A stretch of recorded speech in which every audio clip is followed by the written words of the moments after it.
Welcome, everyone. We'll get started in a couple of minutes. Thank you for joining us today.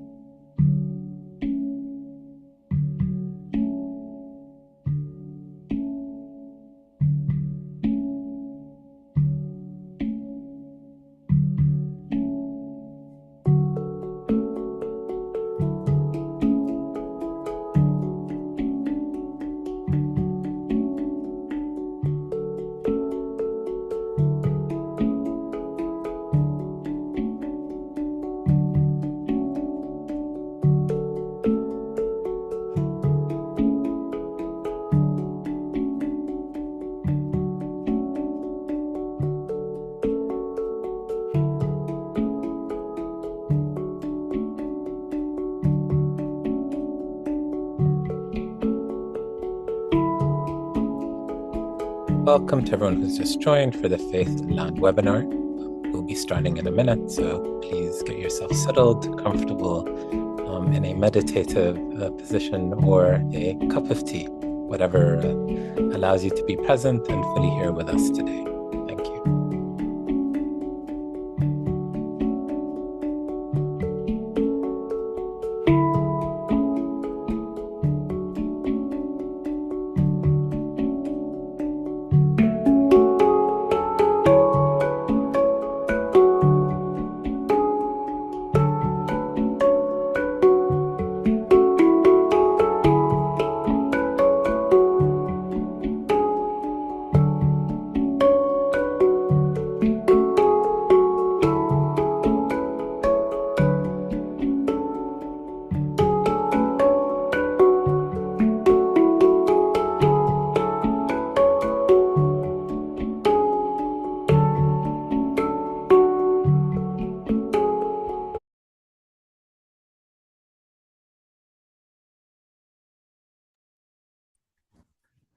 Everyone, welcome to the Faith4Land Masterclass.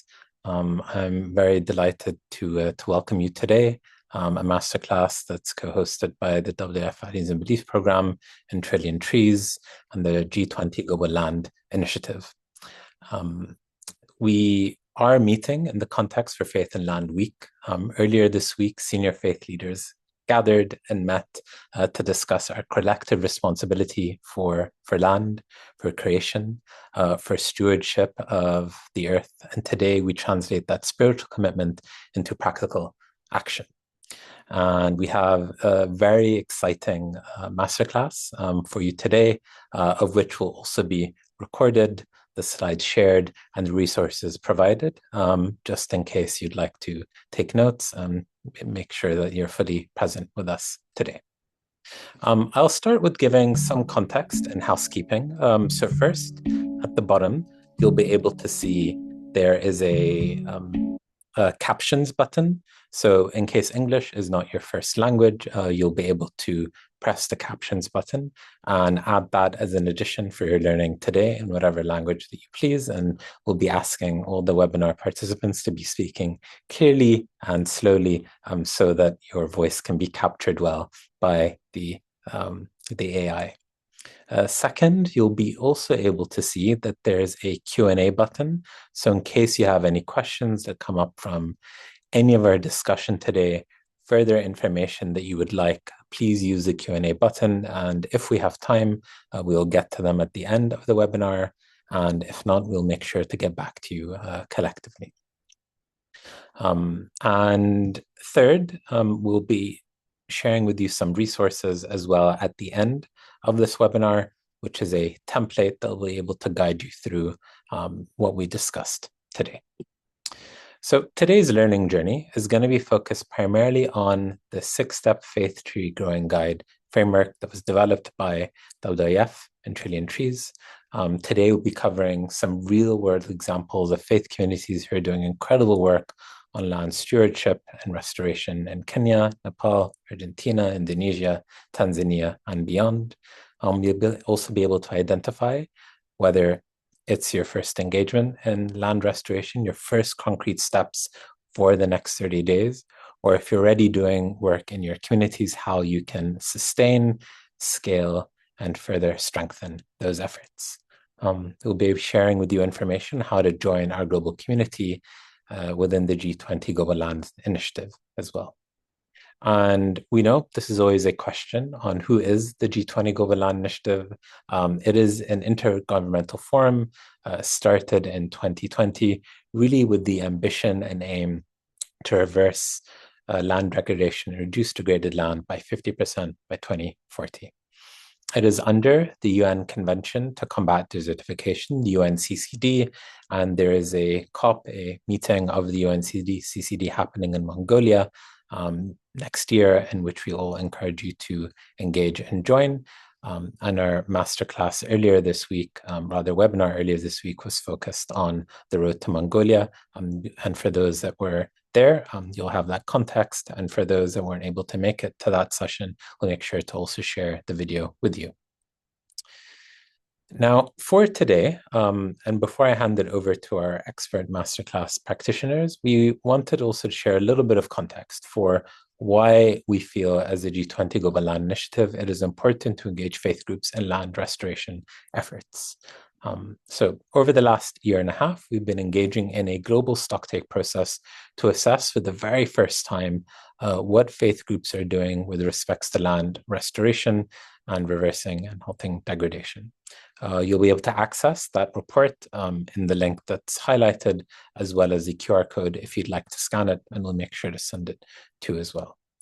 We're able to monitor and really take stock of communities, of a little over 150 communities around the world who are leading major efforts around land restoration. And what we found is, we were asking, why should we be engaging faith communities in these efforts? So one, there was the more obvious, faith institutions collectively steward approximately 8% of global habitable land. But of course, it's even more important to engage these communities, especially when land tenure rights are very complicated, especially when engaging with the public and private sector. We know that faith communities hold moral authority around the world. Religious leaders are able to influence billions of people worldwide, and there is therefore a moral responsibility as well to engage in one of the greatest issues of our time. Faith communities also told us that they have the networks, they have the infrastructure that is ready to be mobilized to disseminate knowledge and to implement restoration activities. And of course, it's the generational perspective. Often when we deal with some of our scientific teams and units, we're often talking about restoration plans across, 10, 20, 30 years. And you compare that to some of the communities that we took stock of who have been doing restoration for centuries. And that multi-generational perspective that's able to transcend political cycles, that's able to transcend what is happening in a given moment, is something that is very powerful and which is important to really strengthen and acknowledge as well towards land restoration efforts. And one other kind of key point around some of these case studies is that in the stocktake, we've looked at what in these cases makes faith communities so strong when it comes to land restoration. But of course, the question that we're coming around today is, what are the pathways to scale? For those that haven't started, how and where do we start? For those that are facing challenges, how do we really navigate those challenges, whether it's across policy, funding, and otherwise? And of course, we have a little over 800 communities that we have been engaging with over the last year through the stocktake and other activities. And it's how do you work together? How do we strengthen multi-faith collaboration? How do we strengthen collaboration also across our denominations? How do we improve knowledge sharing? And how do we also document and replicate what is working? So we hope today you're able to have a sense of what that can and should be. And today's training also comes under really a need that was identified during the stocktake, which is, there's a little bit of a bias, of course, and a skew of those that we reached out to regarding stocktake on land restoration. The majority, of course, had already active restoration programs, but only 28% had formal restoration policies. And 76% really said that there is a technical capacity gap. Whilst there is an intention, whilst they have started active restoration programs. Actually, the capacity building, the technical knowledge was very important, right from the grassroots to the executives that were really leading and stewarding these organizations. So we hope today's masterclass is a small offering towards that and one of many more that you'll be able to benefit from these fantastic speakers and organizations today. Namaskar. And with that, I'll pass over to you. Chantal Alkan has really been a key champion for the G20 Global Land Initiative, representing WF's Values and Beliefs program. Chantal spoke yesterday in our high-level faith leaders gathering. And Chantal, we're so delighted to have you again today with us. Please, over to you, Chantal. Thank you so much, Tarek. It's such a blessing to be here with all of you, and I thank you so much for your interest and your good efforts in helping restore the balance to our natural world for the good of the earth and the good of all of us and humanity. So I am here with three of my esteemed colleagues, Anita Diedrichsen, who is the head of our Forest Landscape Restoration Initiative, Laura Darcy, who's head of our Trillion Trees program, and Tom Barassa, who is leading our faith and restoration work in East Africa. And we're going to be sharing some capacity building tools that we've developed with you through the Faith Tree Growing Guide. So now I'm going to turn it over to Anita Diedrichsen to tell us a little bit more about restoration. Over to you, Anita. Yes, hello everyone. It's really a pleasure to be here with you all in this very special community that I really feel like it's always a different energy when I'm here in the room with you. So why is it so important for us to talk about restoration? There are many reasons. One of them is the picture that I put in this slide, that it's about how we need to bring nature back. So this is one very important reason for us to having a restoration. And also we have so much degraded areas. So we have about 2 billion hectares that are degraded. And this is a huge percentage of our planet, is 40% of that. And also, these lead us to lose our capacity to have a stable water provision, to have good quality for and livelihood, and also it also challenges our resilience to go forward in this planet. So with that, we have amazing opportunity. And if we go to, well, what happened when we're doing restoration? Restoration brings lots of different benefits. So we are restoring the degraded areas. We are restoring areas that really need our attention. And then when we are doing this, we are doing two main things. First, we are bringing the ecological conditions of the landscape where we are working with restoration. And also we are promoting human well-being. And when we are talking about human well-being, it really opens a big array of different types of benefits for people. So, for example, we have food security, as I was talking, we have water security. And here for us today, I think what really brings us together is how restoration can also benefit our spiritual well-being. So it's important that we see that what we are doing here in this group also connects with other communities that are also doing restoration for other reasons. And of course, it does not mean that we also here in this group we don't want water provision and also income generation and etc. So it's just like for us to see how there are different angles when we are talking about restoration in relation to all these multiple benefits that restoration brings to us. And this is picture showing a little bit how it would be in Latin America.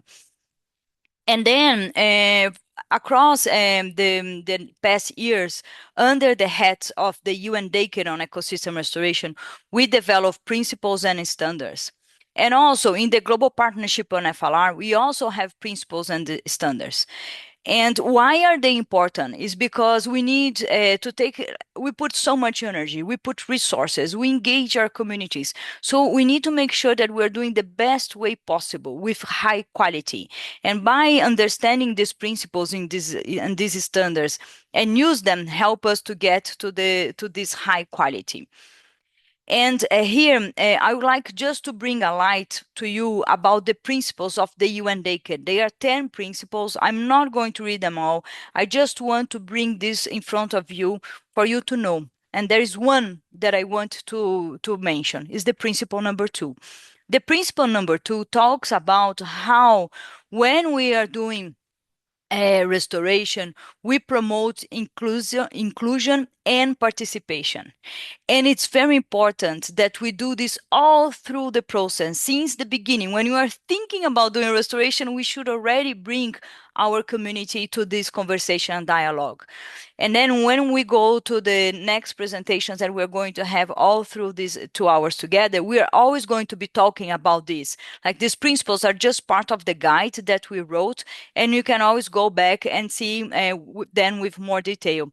But be aware that they exist, and this really is all to help us to do the work that we want to do in the best way possible.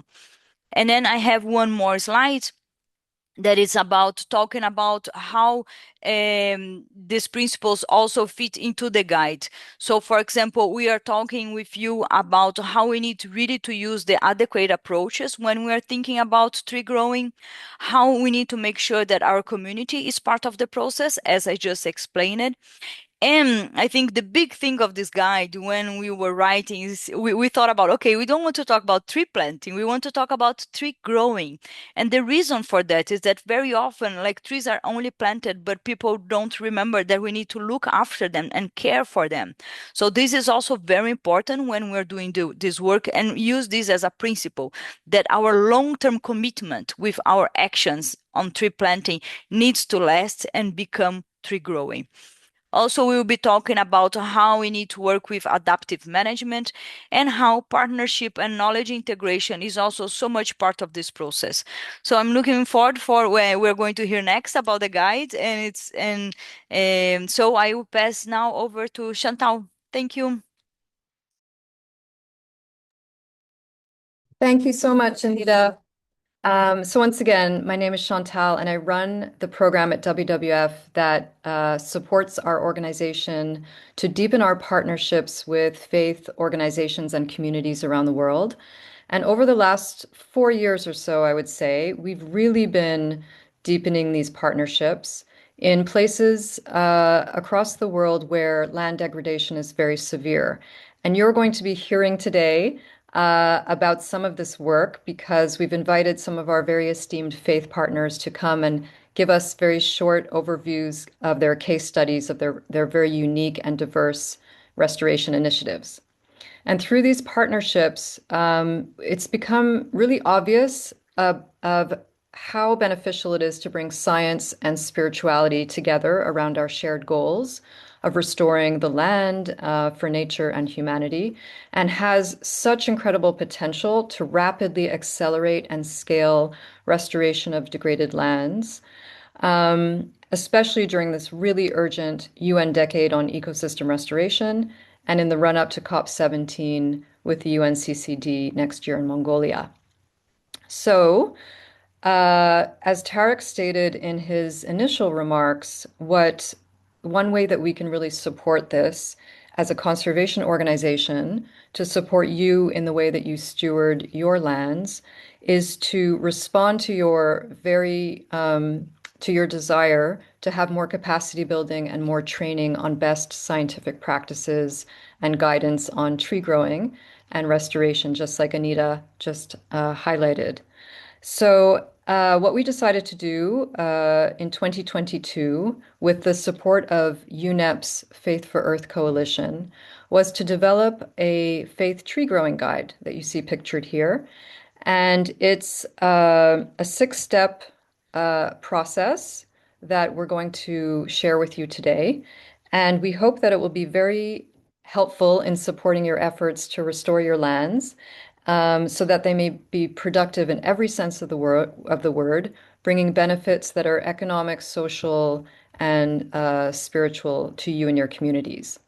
So this guide serves to support your spiritual commitment with practical capacity, giving you a systematic framework for developing, implementing, and managing your tree growing initiative according to best scientific practice, but also inclusive of your own traditional knowledge and practices. So without further ado, we have a short introductory video that will play now, and then we will launch into the 6 steps. Thank you. Tree Growing for Conservation and Ecosystem Restoration, a guide for faith-based actors. Inspired by their deepest beliefs and values, religious and spiritual communities all over the world are taking action to help heal our planet. This includes the planting and growing of millions of trees by faith groups every year. For many communities of faith, forests are considered sacred areas, but also critical for social and economic well-being. Faith tree growing efforts can also do a lot to protect wildlife and restore nature. WWF, Trillion Trees and United Nations Environment Program's Faith for Earth Coalition have come together to produce an easy-to-follow guide to help your community develop and implement your tree growing initiatives, providing you with easy step-by-step guidance, checklists, and links for all your tree growing needs. Step 1. Agree the purpose of your tree growing. In this first step, you and your team or community will come together to agree on what your long-term vision will be for your tree growing efforts. People may plant and grow trees for a variety of spiritual, economic, and environmental reasons, and multiple benefits can be achieved at the same time. Your purpose could be to create a sacred grove for spiritual reflection, for communing with nature and connecting with each other. Or it could be to restore native tree species, to support wildlife, or to provide shade for crops. Agreeing to a shared vision for your tree growing initiative will create a clear purpose and sense of ownership for everyone involved. Step 2. Building your tree growing partnership. Start with a core team of people committed to delivering a shared vision. Remembering that collaboration is key, so make sure to check in regularly with those closest to the project to stay on track. What is exciting about projects like this is that they are a great opportunity to foster conversations and connections between interfaith and intergenerational groups, and to speak with local experts and traditional knowledge holders. Step 3. Developing your tree growing plan. Before you dig into planting, it's important to prepare a detailed tree growing plan first. Start with your core team and together draft a restoration plan to help you decide who is doing what, and to outline the schedule and any resources you might need. This also includes the management and aftercare needed once trees are planted to ensure the trees survive and thrive. Seek feedback from local experts and traditional knowledge holders about tree species and methods they think are best for the environment you are working in. It is important to select the right tree species to meet the vision and purpose of your tree growing plan, avoid harm to the local environment, deliver sustainable multiple benefits, be robust and durable. Step 4. Implementing your tree growing plan. Now it's time to put your planning into action. Try to vary the sources of support for your initiative. Think about asking your broader spiritual community for help and resources, or going to local schools or youth groups, or even local businesses and government leaders. You might be surprised how many people really want to get involved. And don't forget to check in regularly with your core team for their feedback to make sure everyone is aware and happy with how the project is progressing, and adapt if necessary. Step 5. Stewardship of your trees as they grow. Planting new trees or protecting areas so that they can regrow is just the start. Continuing to care for them as they grow and develop is an important part of making sure they survive and thrive. Pay attention to what the grove looks like before your team starts working, what it looks like after you've planted, and how it starts to change over time. Keep an eye on things like planting dates, the health of the trees, and what's happening in and around your projects. This shared knowledge can help your faith community become more connected to each other and the natural world around them. Step 6.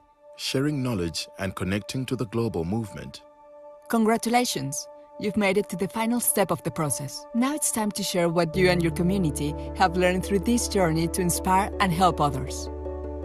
Look for ways to share experiences inside and outside of your community. Encourage your team to talk to other groups about their experiences, and even invite others to start tree growing projects of their own. There are many online platforms where you can share your inspiring stories with the world and join Generation Restoration. By growing even just one tree, you will be rooting yourself to a global movement aimed at restoring nature for us all. Forests across the world need the action of faith-based communities more than ever.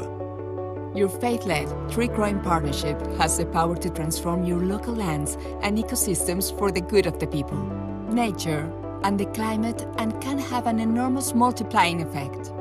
To download the full comprehensive tree growing guide, including many helpful resources and links, head to www.faithnaturehub.org/faith-ecosystem-restoration.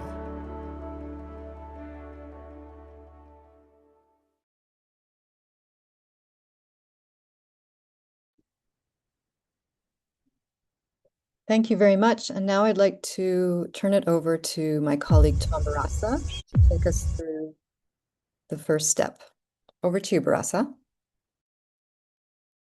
Thank you so much, Chantal, for that fantastic piece of video, and welcome all members to this wonderful webinar. I'll take you through the 6 steps as they have been outlined in the video that we just saw. And what I'd like to say is that as you think of the 6 steps of the tree growing process, it's important usually to think about what caused the trees to disappear in the first place. And that's important because we might be dealing with a case of deforestation. We may be dealing with a case of pollution. We may be dealing with a case of illegal logging. And so even as we think of growing our trees, it's important to reflect over reasons why trees were removed from the landscape in the first place, so that even as we grow our trees, we are sure that they will thrive and survive through generations. It's also important, I think it's already been mentioned, that considering inclusion of local communities, inclusion of indigenous people groups, and any other minority group is very important to ensure that our tree growing initiative is successful. Now, the first step, as we saw in the video, regards to agreeing on the purpose for tree growing. Now, there are usually many reasons why people plant or grow trees. These range from economic, social, environmental, and spiritual. Sometimes we grow trees just to provide the social space for meeting, maybe providing the shade to meet, to worship under. Sometimes we're growing trees for spiritual reasons, to find space for meditation, for prayers. But also sometimes we may just grow trees to restore a degraded environment, to restore ecological functions, to restore streams and springs. And so it's important at the very first step to think through the reasons that you're growing trees. Now, it's also important to realize that a tree growing initiative that is set to succeed will usually be of multi-stakeholder approach, meaning that different partners will be working together. And so it is important to think through and hold consultations so that at the end of the day, you have consensus. And it's about thinking of the motivation, the driving force behind the tree growing initiative. Some communities will grow fruit trees, for instance, to address food security issues. Others might grow trees for economic reasons like, wood products, timber, and so forth. And so those are important reasons to think through, because tree growing is a long-term investment that takes capital, takes land, and takes a long time. And so understanding why we want to grow trees helps a lot in making decisions, such as even which type of tree we're going to grow. Now, holding consultations to arrive at a consensus is important because that serves to ensure that all people involved in the tree growing initiative are buying into the vision and mission and are ready to support the work up to the end. And so it is important to provide a safe space where all people can express their thoughts, their opinions, and what they think they will be benefiting from those trees. At this stage, it's important to ensure that you're thinking about inclusivity, Inclusivity simply means bringing everybody that is relevant as a stakeholder on board. And at this stage, we're thinking of the minority groups, which many times are left out. The youth, for instance, the women, people with a disability, indigenous people groups, and most importantly, the local community members who, at the end of the day, might be the chief beneficiaries of that initiative. And so it's important that at this stage, when we are visioning and thinking of why do we want to grow trees in the first place, that we bring them on board. And when they buy into the idea at the very start, then we also have a chance to reduce conflicts in the future. Now, the most important thing to come out from this first stage of just thinking about the benefits, it will also help you to know what type of trees are we going to grow. For instance, if you're thinking of addressing food security issues, then probably you're thinking of fruit trees, whether they are mangoes or oranges. If you're thinking of beautifying the place of worship, maybe you're thinking of ornamental trees, so to say. And then at the end of it, it's important then to come up with a vision statement, which is a simple, short statement that describes the benefits, the reasons, the motivation for your tree growing. And for example, I've just put there one, a thriving mixed woodland as a sacred site for meditation and hotspot of biodiversity. That's a very loaded statement. It's telling us about our care for nature in terms of biodiversity, but it's also telling us about the type of trees that we will be going to grow. And so at this stage, it's very important to spend enough time to think about what we want to do as a group. And remember, this is not a one-person venture, one organization venture. We are talking about a multi-stakeholder approach that is bringing many different groups on board to achieve a common goal. It's now my pleasure to invite the Catholic Diocese of Kakamega, Father Boniface Mbwanga, who is the diocesan coordinator, to take us through a very practical example of how they delivered a tree growing initiative in his diocese with support from Union Faith for Earth and WWF's Beliefs and Values program. It's my pleasure, Father Boniface. Thank you very much, Tom. Very quickly, within 2 minutes, I'll share with you experience from the Maragoli Hills Restoration Initiative by the Catholic Diocese of Kakamega. So we got some seed money from UNEP Faith for Earth Coalition through WWF Beliefs and Values program for the initial mobilization and capacity building of faith actors in the flagship project. This also, the BVP also provided with us some technical support through trainings using Faith Tree Growing Guide. And this initiative was meant to help us, or to help contribute to the restoration of the slightly more than 1,000 acres of degraded Maragoli Hills through tree growing. And up to now, I can say slightly above 6,000 trees have been grown. And we've been able to establish and maintain a 20 annual seedling capacity tree nursery to supply required seedlings over time. And this we did in one of the schools, our faith-based schools called Idoleri Friends Primary School. This initiative also was to support the school greening program across the schools in this area, especially the faith-based schools in the diocese. And also not only sponsored by the Catholic, but also sponsored by other churches and other religions, even the Muslims. And also we wanted to partner with Vihiga County so that we can support the County Environment Action Plan. We were able to establish a faith and restoration network. An interfaith network of 15 faith actors was founded through this initiative. And we have been able to engage very many stakeholders, including private sector, NGOs, community groups, county government. In fact, we had the county government MOU with the county government of Kakamega in restoring this forest. The national government through the interior, like the chiefs and the assistant chiefs, KFS, so that the Kenya Forest Services, and the Kenya Red Cross and such like. We also involved academia, like these are our strategic partners, like the university in Vihiga County. We have Kaimosi Friends University, which has a Directorate of Climate Change, and I'm proud to announce that we also participated in the establishment. We were invited and we participated. And also Masinde Muliro University of Science and Technology. How do we identify these stakeholders?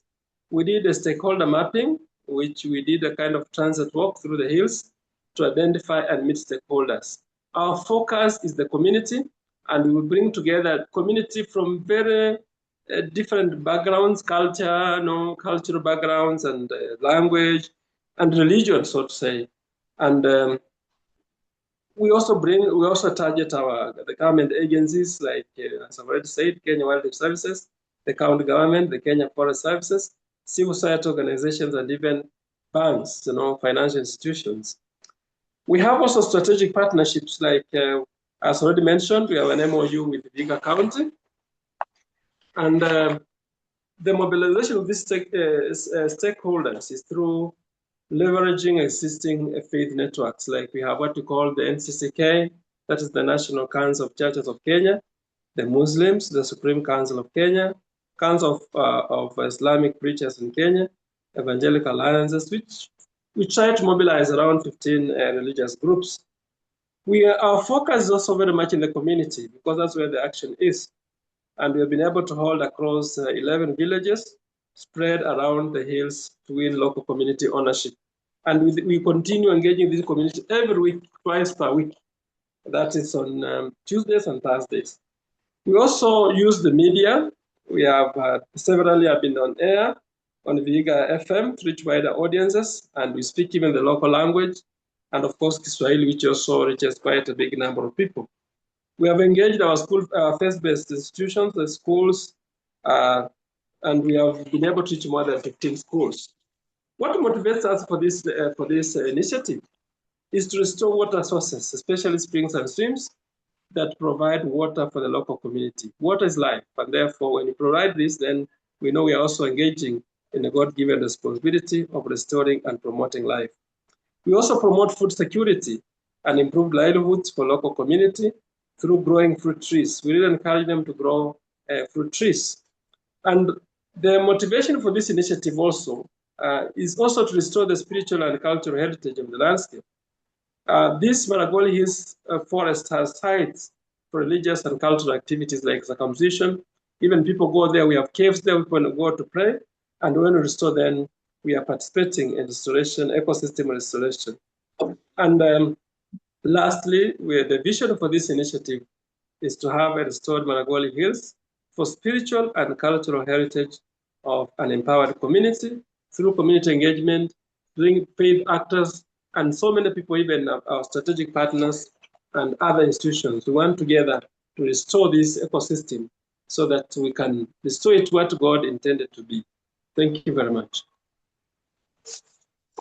Thank you so much for Boniface, for that excellent remark on what you've done and achieved in Maragoli Hills.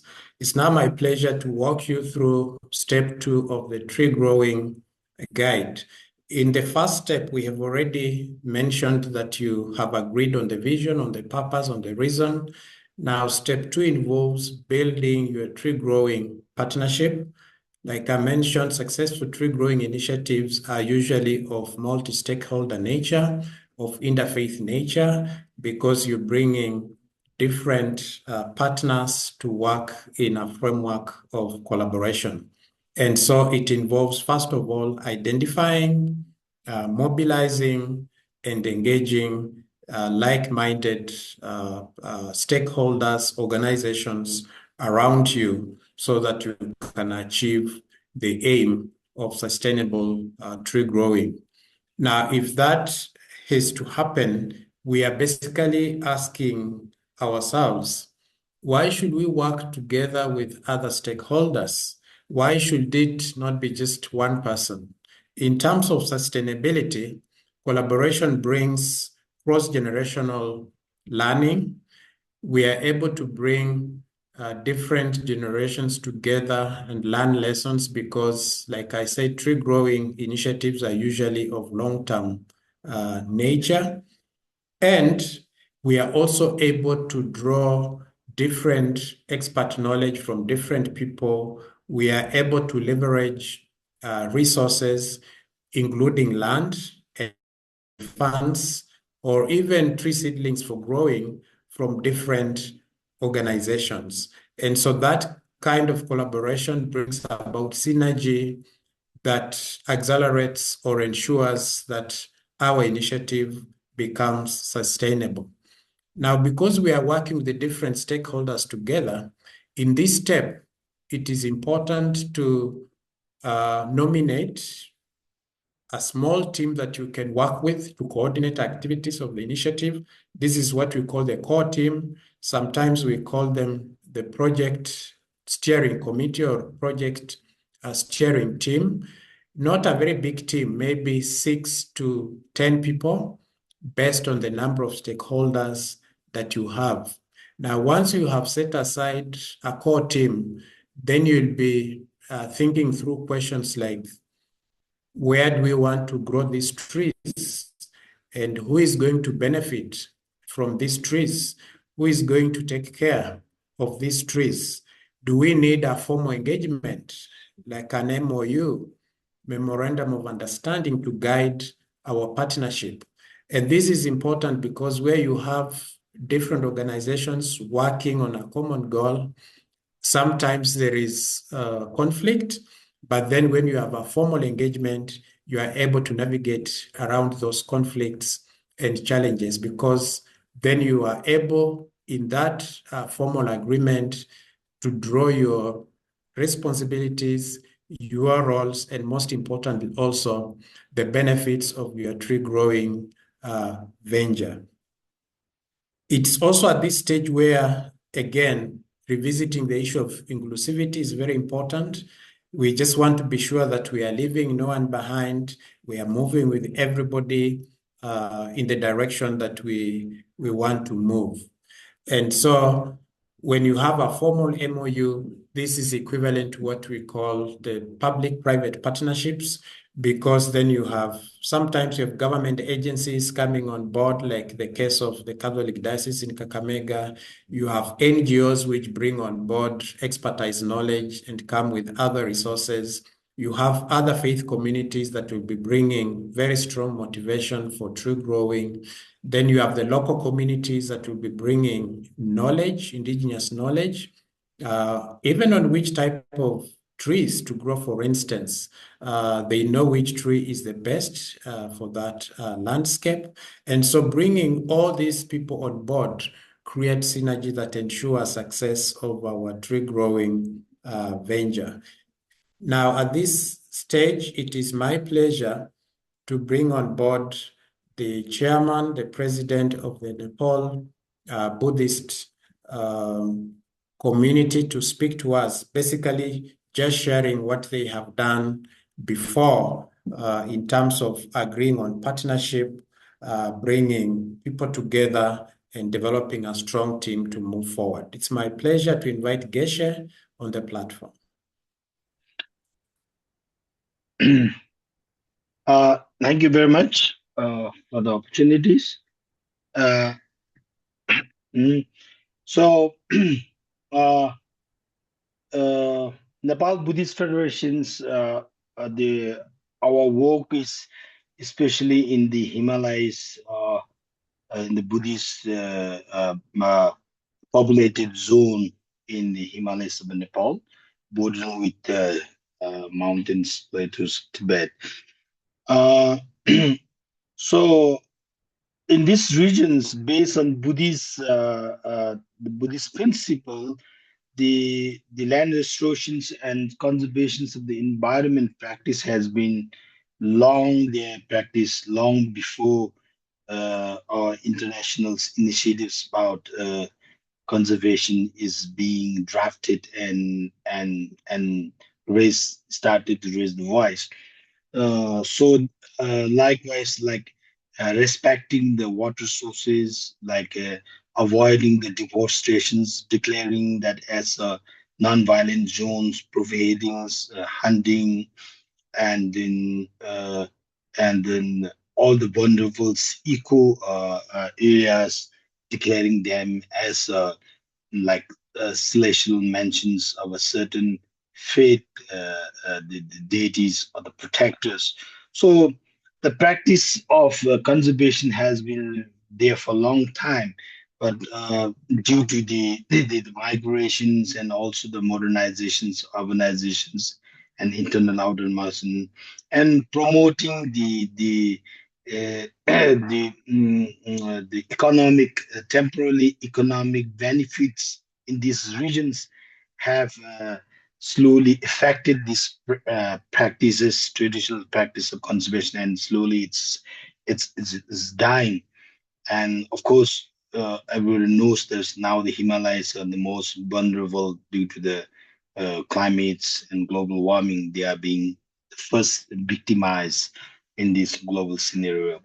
So, the initiatives, faith, the initiative of land restorations that we undertake, it's a very like the origins very organic locally, and now it's our pleasures that we partner with some of the very important partners like WWF Nepal, so which had helped to address bring our initiatives to the international stage and help it to connect with our global initiatives, whether it's the land restorations or control the carbon emissions, and connected to different global initiative and declarations. So it helped very much us to bring our uh, practice and issues to the international level. And also, WWF's partnership with us is very important for us to bring this modern, the, the, the scientific, the practices uh, to our initiative, and also do the documentations of our practices and issues so that it becomes the global sort of surface.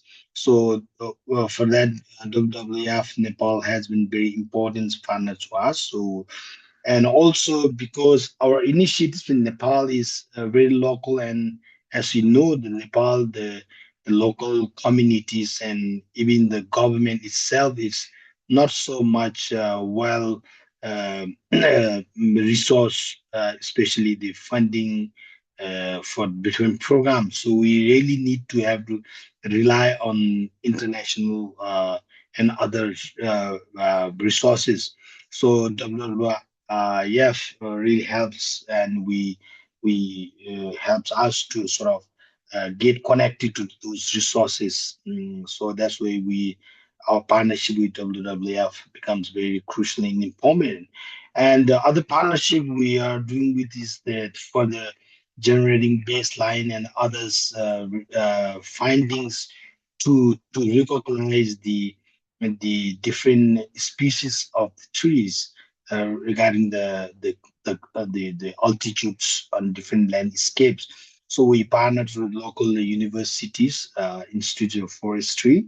So with their studies and experts, it helped us to give a concrete guidance in the tree plantations.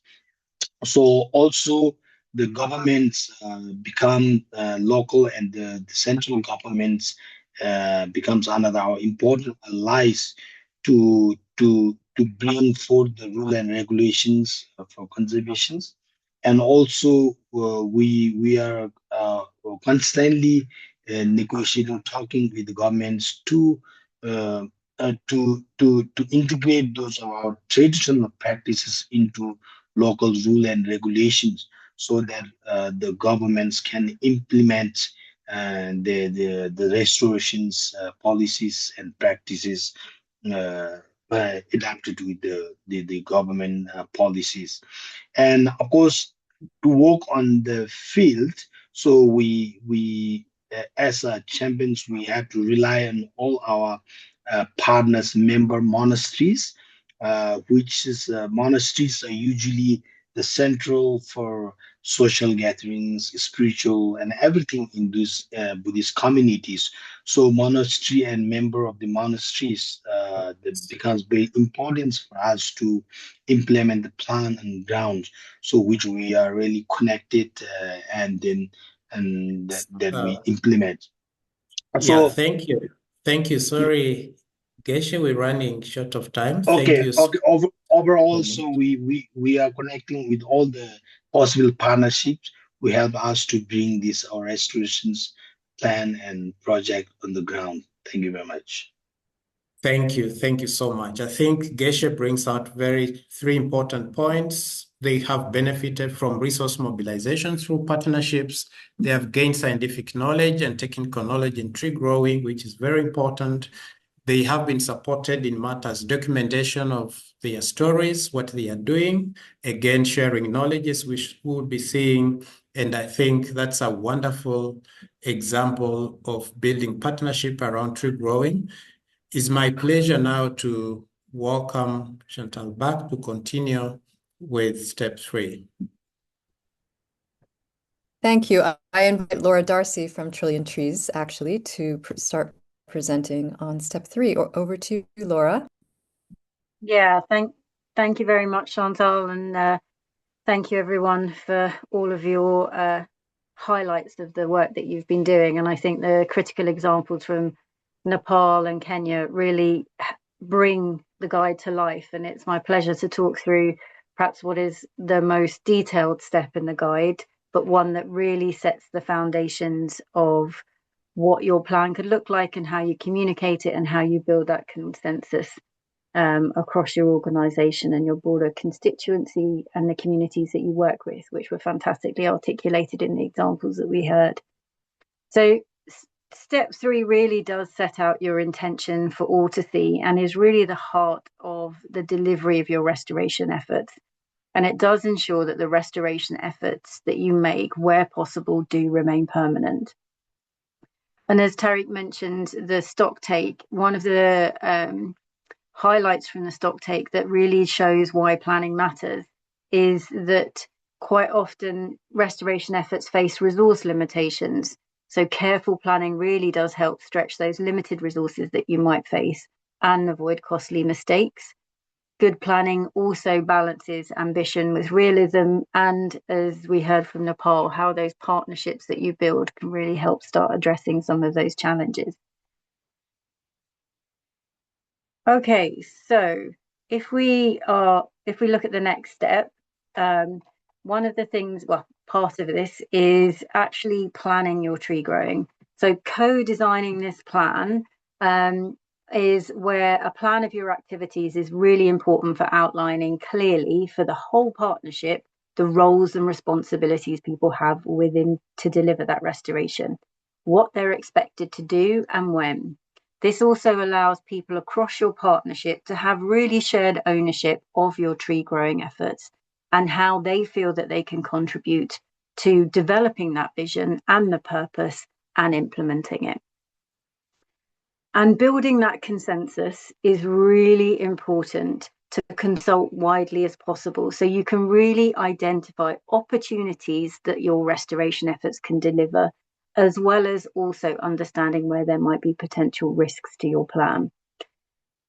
As Barasa outlined, you ideally start with that core team, and together you develop the draft of your activity plan.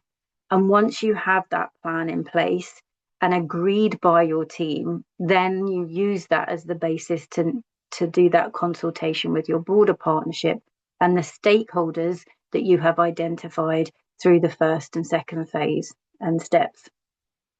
This really allows you then to get technical advice on selecting and preparing sites, tapping into Indigenous knowledge holders, local communities, and ensuring that when you think about what restoration efforts you want, that you can really get the right trees in the right place at the right time And also think about that management and aftercare, because as Nita said, it's not just about the planting, it's about the growing, and how then you're going to share the knowledge that you've gained and continue to gain as you develop your restoration efforts. Now, budget is critical. And as we heard from Nepal, it's one of the things that you can really start having innovative partnerships to support that. And we'll go into a bit more detail about this later on and what resources are needed. But it is really critical to the success of your project to assess and understand the full cost of your tree growing efforts across the lifespan of your trees. So again, not just the planting, but also the growing, maintenance and management of the trees as they grow.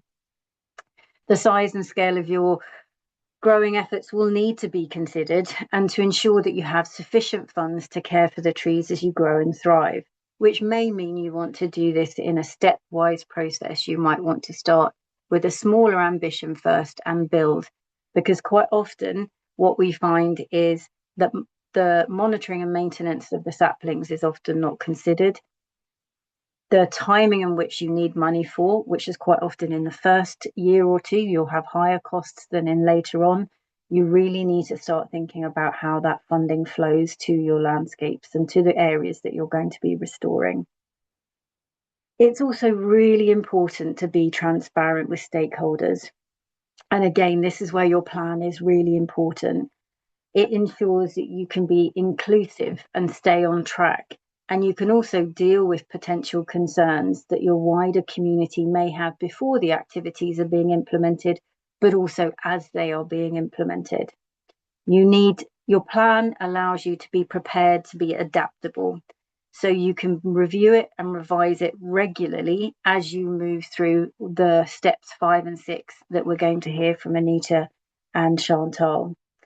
Keep the activity plan very easily. Make it transparent by making it easy to access for everyone in your community, and keep it as a living document that people can use and access when possible.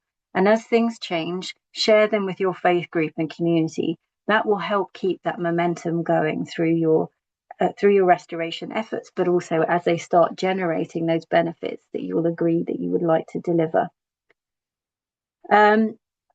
So who can help? Consultation with technical partners such as NGOs, as we heard from Nepal and Kenya, are really important.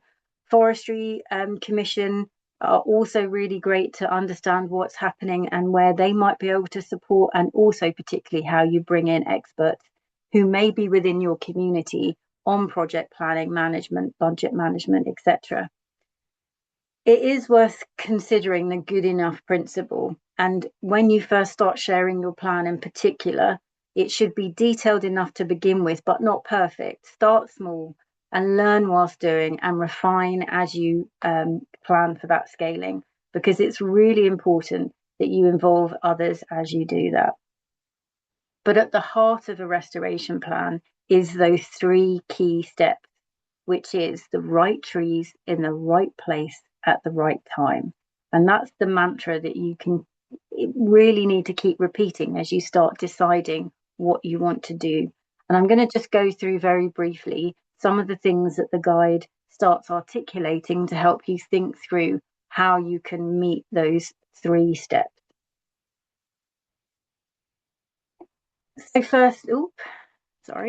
So firstly, selecting the right trees for your purpose. It's important to consider how you can create a sense of connection and value with the survival of these trees in your community through this choice of species that you make. Growing a variety of different tree species in your area will increase biodiversity and reduce the risk of losing trees to specific pests or predators. And it can also perhaps think through including fruit tree species, etc., which I'll explore in a minute. But one of the key things is that you must think about how you're planting for permanence, how you want those trees to continue to grow as you as a community live, work, and enjoy the environment that you're restoring. By choosing to include the tree species that perhaps have importance to your faith-based group or other stakeholder values will also tap into that support for their long-term survival and protection. So the right trees need to need to be selected to meet the vision and purpose of your plans, avoid harm to local environments, deliver sustainable multiple benefits, and also be robust and durable. What can inform your species selection? So what you see here is some of the important things to consider as you start thinking through what species to select. And the guide goes into a lot more detail, but here are some key things to think through. Firstly, it's important to identify the variables and growing conditions that could impact that tree's ability to survive and thrive. So think about things such as the water availability, and also the water table. Does the area flood regularly? Soil, what type of soil do you have? What soil quality do you have? And are you looking to restore that soil quality? Light and exposure. So depending on the light and exposure you have will also impact the type of tree that you're going to put in, but also the maturity of that tree that you are going to put in. We'd also recommend that you take time to learn from nature. So visit your nearest forest, spend time in a local forest. It could be a protected area like a national park, or it could be an area in which you might have to purposely visit, but take some time to spend in nature and look at those forests. See which different tree species are growing well together. Could you look at this and mirror this in the species choice for your restoration area? How can we learn? How can we absorb what we see in front of us? We also suggest that you think about what methods of restoration. It's often we do mixed restoration. Are there areas that if we believe we can just set aside and protect them from disturbance, can natural restoration happen, natural regeneration? Do we want to actually undertake some planting, assisted regeneration, or active restoration? Now, from natural to active, there are different costs involved and different time and effort, depending, as Barasa said at the beginning, the types of threats that your area that you're restoring really is subject to. Also think about that mix of species. We strongly recommend you use native species. Non-native species are not naturally adapted to your local environment and will therefore need more intensive management and care. And as they grow, their behavior may actually impact the wildlife and biodiversity around you. If you use native species in a mix of native species, this has the potential to assist the natural regeneration and recovery, and often will prevent the loss of the trees that you have planted from disease, as well as supporting a variety of wildlife. Native tree species are often the preferred species to use as well, as because they are adapted to growing in an environment. The seedlings are more readily available, and also it will allow and support perhaps the recovery of native forest, which might be part of your purpose. Now, going back to the different species and the different purposes, which was touched on in the last segment that we heard, you might want to think about how you meet that purpose. For example, fruit tree species and agroforestry species may provide multiple benefits for people and wildlife. Species your faith group or other stakeholders might value, creating a space for reflection and gathering. All of those should inform your species selection. And lastly, who can help with this? You can consult, obviously, within your faith organization and your community to really start understanding, is there knowledge within your community about suitable tree species to grow in that area? Local expert organizations such as universities, botanical gardens, protected areas, commercial nurseries are always open and able to help where possible. There's lots of opportunity that you might not know within your community, so we would recommend you reach out to them and really start understanding what knowledge and expertise that you have in your community. Okay, so once you have started, again, this is not a distinctly different steps. Some of this of understanding where you can get your seedlings from will also then inform what species choice you have. And sustainably sourcing your seedlings and saplings is critically important, because you need to think about how you are going to when you're going to need those saplings, where you're going to get them from, transport, etc. All of that feeds into the design of your plan, your budget, the location choice, etc. Supply is important because you're ensuring that you want to have access to high quality seedlings or saplings and that they'll grow into healthy trees. And in particular, it's important to ensure that where you are taking those seedlings and saplings from is a sustainable source. So we've got a few areas in which you can obtain seedlings and saplings. Firstly, from nature. So one option is that you can go and collect wild seeds and seedlings or harvest cuttings from adult trees from the local natural forest that you have. However, if that's the option that you would like to do, you really do need to have those appropriate permissions, as well as technical support and traditional knowledge to understand where, when, and how to harvest those seedlings or cuttings. Because most importantly, you do not want to have a negative impact on the forest's natural growth cycle and ensure that you do no harm. The second option is from nurseries. There are many different types of nurseries to source from, which you are all, I'm very sure, familiar with. Roadside nurseries, state nurseries, large commercial nurseries, as well as having the potential to set up your own. Some government nurseries provide saplings free of charge, but obviously this might limit the choice of species that you have.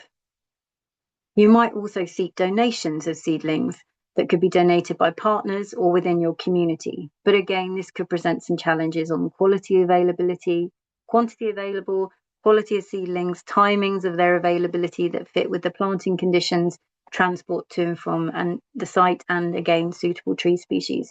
So this does need some consideration. But who can help? State agencies proactively engage potential resource providers, I've given you some examples of, as well as thinking how they might provide in-kind support. So time, transport, equipment, which you could on loan. All of these things can help your tree growing partnership deliver its purpose.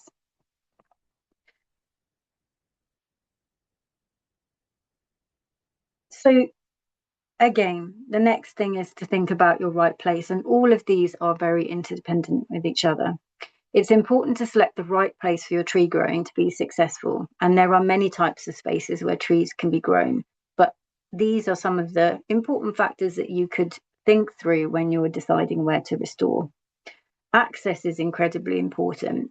Your faith group will likely seek to have regular access to the area that you're going to be restoring. So you'll need to think about carrying saplings and equipment to the site, how you're going to visit it regularly to really decide to think through where would be good to undertake this restoration. It might also be important to have a close proximity to your faith main meeting place, because that really plays a role engaging the selection to your community, and also to ensure that you've got an opportunity for the community to come and visit your site and see how things are progressing. Rights is also one of the most fundamental things. Your choice really needs to be guided with where your faith partnership has agreed rights to restore and grow those trees. In particular, it is also so that the presence of those trees can be secured in the long term. It's also when you are deciding what rights, it's your faith. Let me say this again. It's also understanding if you don't have rights to restore the land, you might want to reach out to others, such as the state or community areas, that might be able to work with you to provide land for tree growing. So this could be agreed through a memorandum of understanding with relevant agencies, or it could be community level agreements to really identify where is the best place for your faith group and the community around you. Conditions are also important, as we mentioned before, those biophysical conditions, shade, soil, slope, all influence the tree species that you're going to grow and the site selection. So they are very interdependent. Water availability is also important because you are going to need to care for those trees. Selecting size is the site and the size will determine the scale of your tree growing initiative. For example, large tree growing initiatives will require great amounts of area. So you may want to think about involving neighbouring sites to neighbouring areas to your site.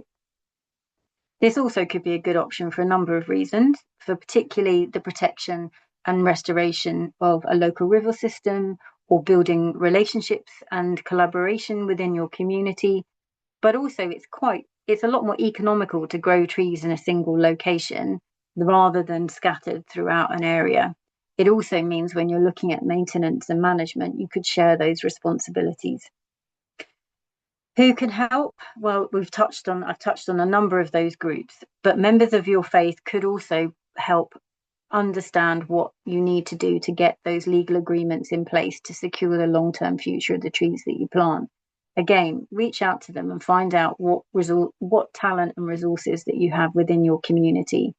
But it's also important to consider consulting local government agencies in charge of the environment, because they may be able to also help understand and identify ways in which they can expand the work that you're doing.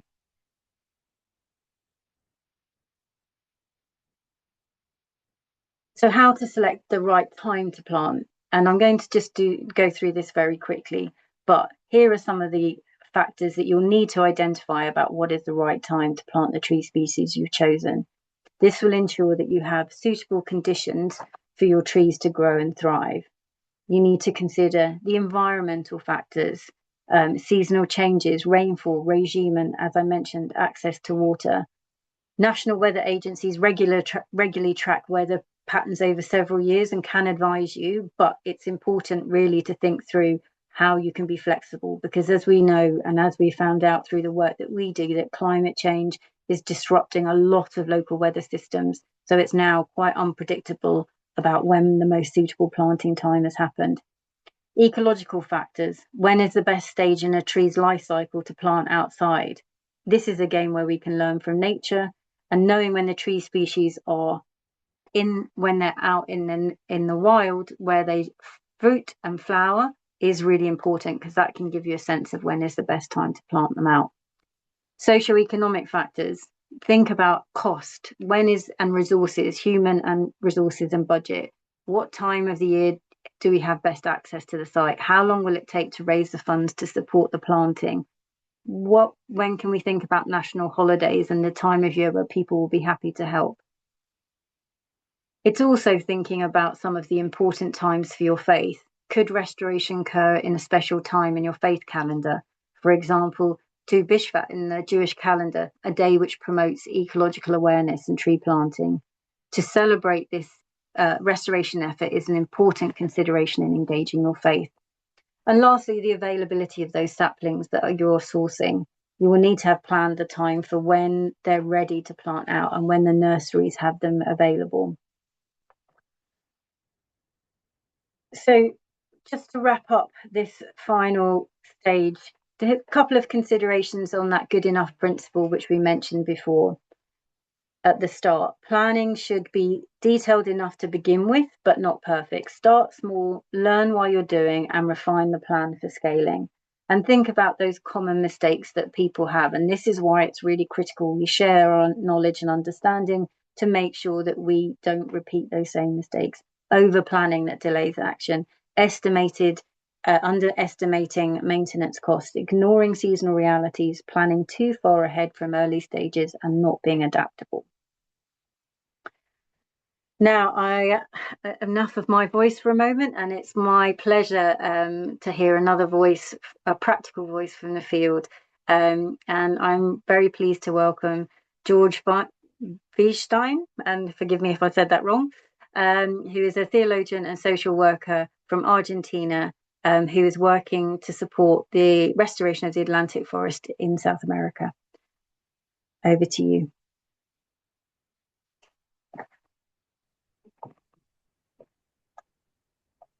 Thank you very much for the invitation. It is a pleasure to take part in this masterclass with you. I'm speaking on behalf of Hora de Obrar, an evangelical NGO working in a province called Misiones in the Atlantic Forest region of Argentina in South America.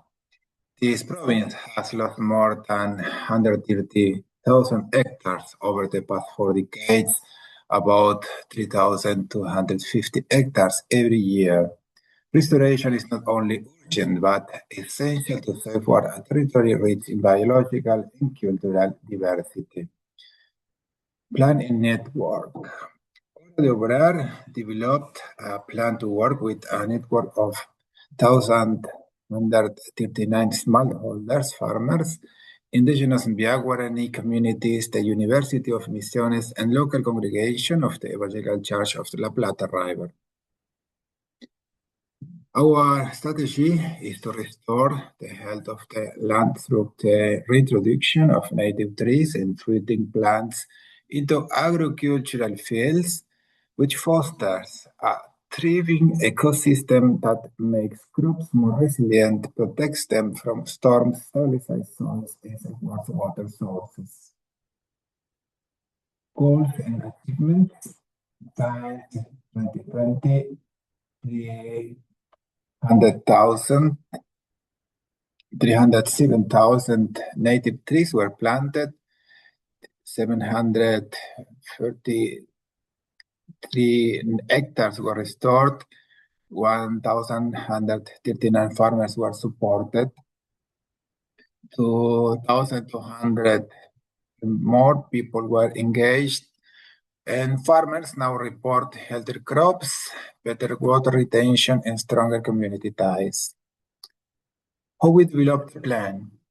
Our initial goal in 2020 was to reforest at least 150 hectares by 2024 by training and supporting hundreds of small-scale farmers. Steps. 1. Hora de Obrar began with a territorial analysis in Misiones, combining ecological data with the ancestral knowledge of Mbia Guarani communities and the experience of smallholders farmers of a plant called yerba mate.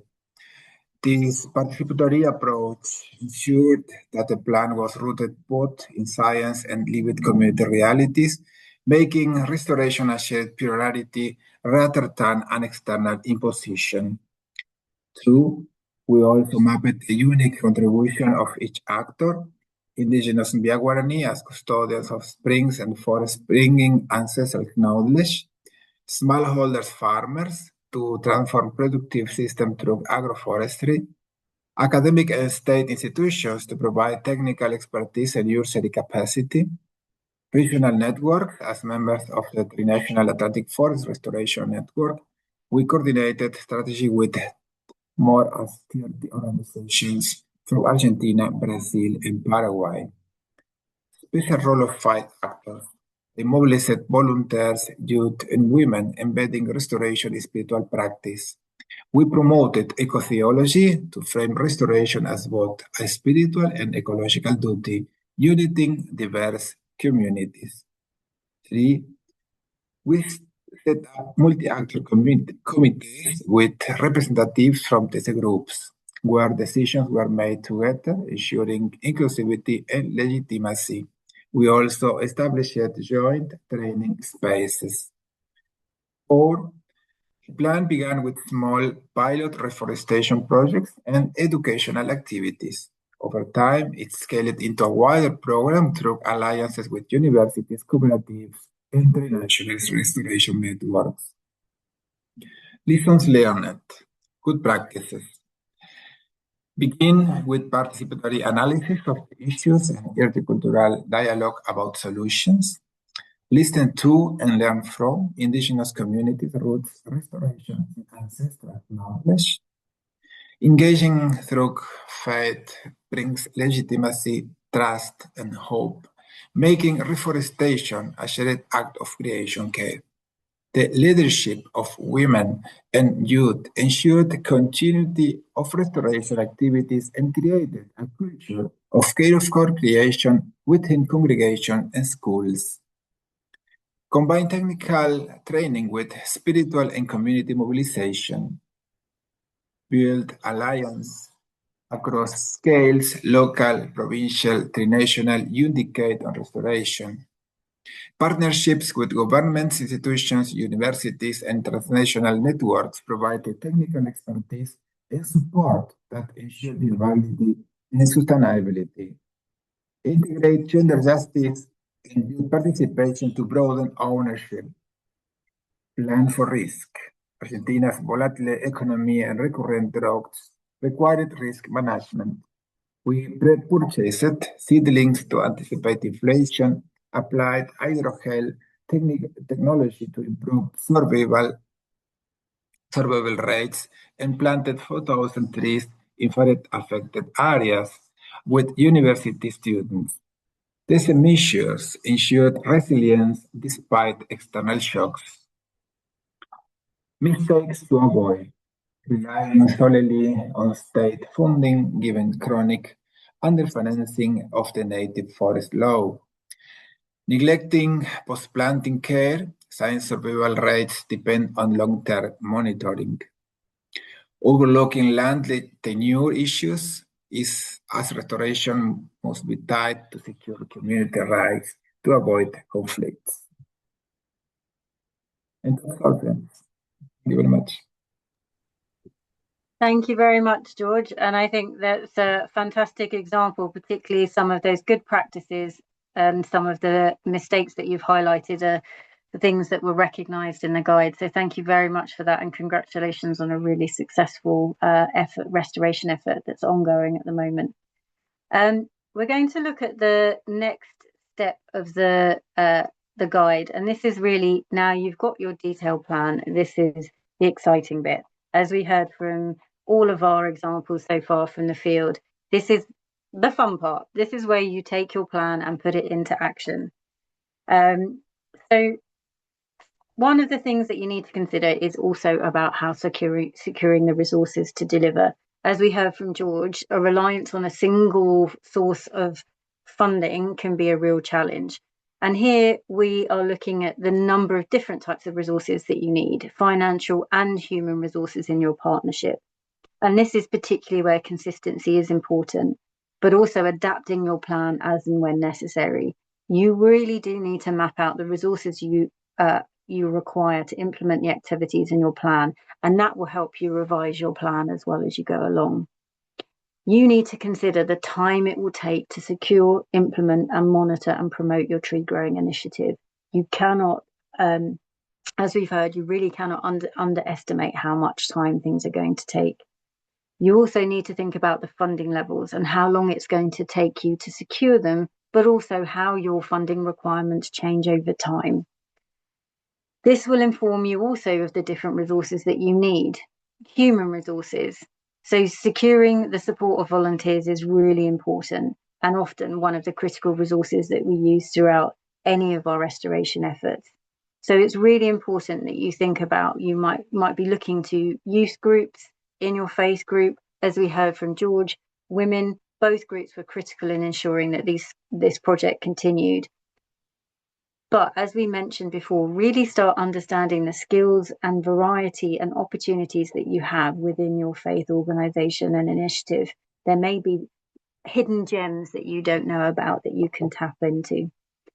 But we do say one of the things that's key is sustainable volunteer engagement, rotation systems so no one burns out, integrating with existing community rhythms as we identified, how you really can embed the value of the restoration efforts to the value systems and opportunities that you have within your faith organization and groups.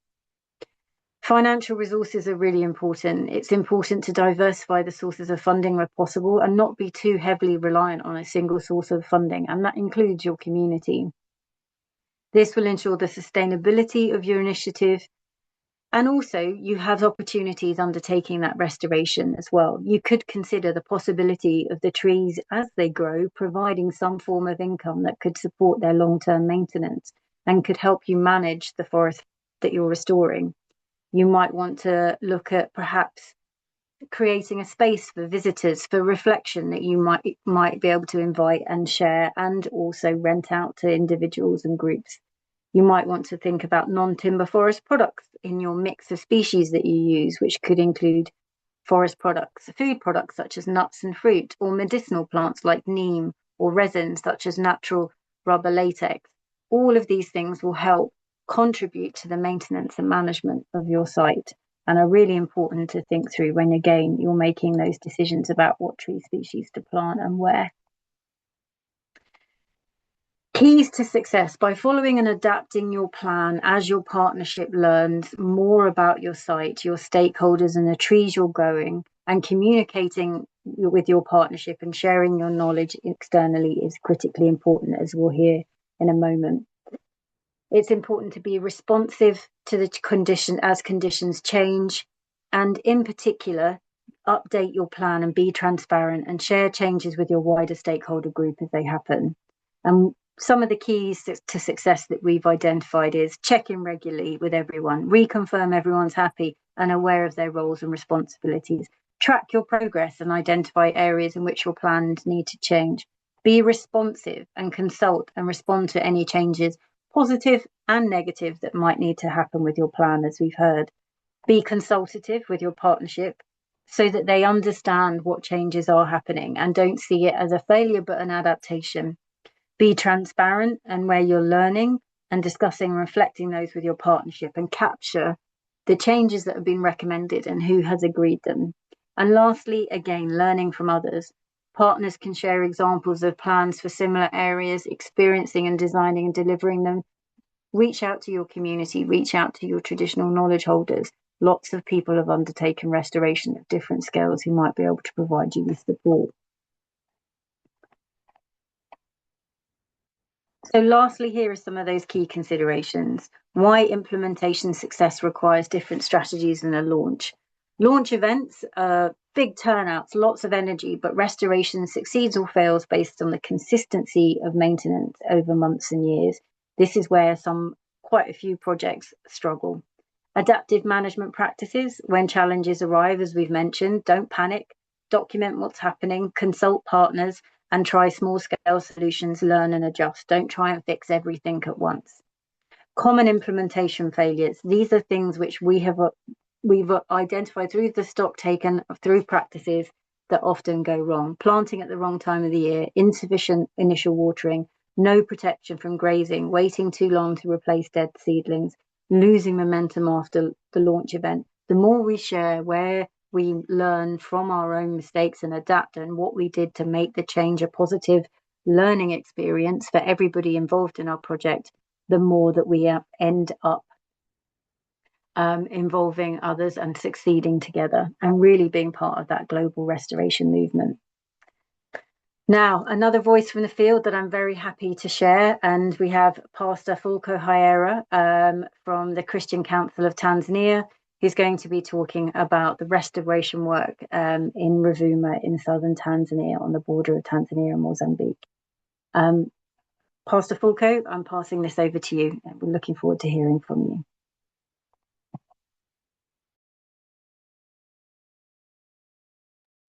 Yeah, thank you very much. Do you hear me?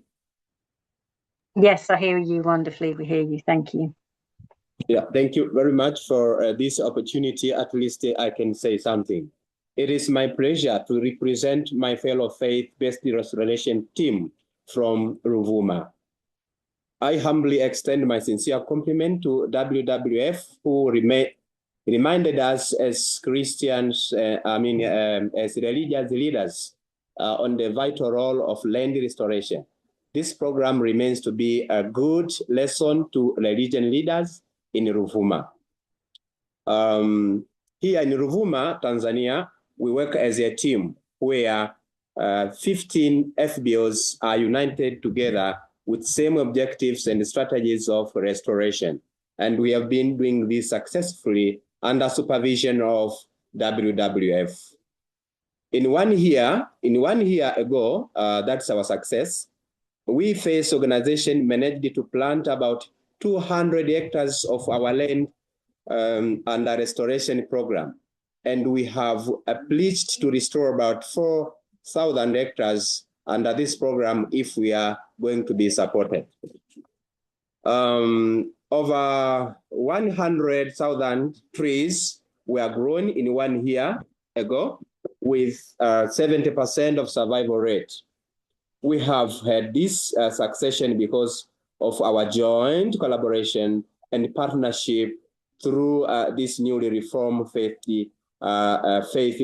restoration network and tireless support of WWF in capacity building, tree growing guide, and platform of discussion. We would jointly love this program to sustain as our believers are now aware and can integrate the holy books quotations about restoration relating to our real life environment. This is done in our normal preachings. We would like also this program to sustain because the regional leaders are now competent in tree growing. Also, they can make consultation to the government technical teams. Also, we have got a chance to learn from expertise and those able people who can teach us about climate change, who taught us about climate change, the side effects of the climate change, and what should we do, especially we Christian leaders, what should we do to empower our believers how to combat the effects of climate change. And by doing so, this year, for example, the land, we are expecting to make a restoration of our land of about 4,000 hectares.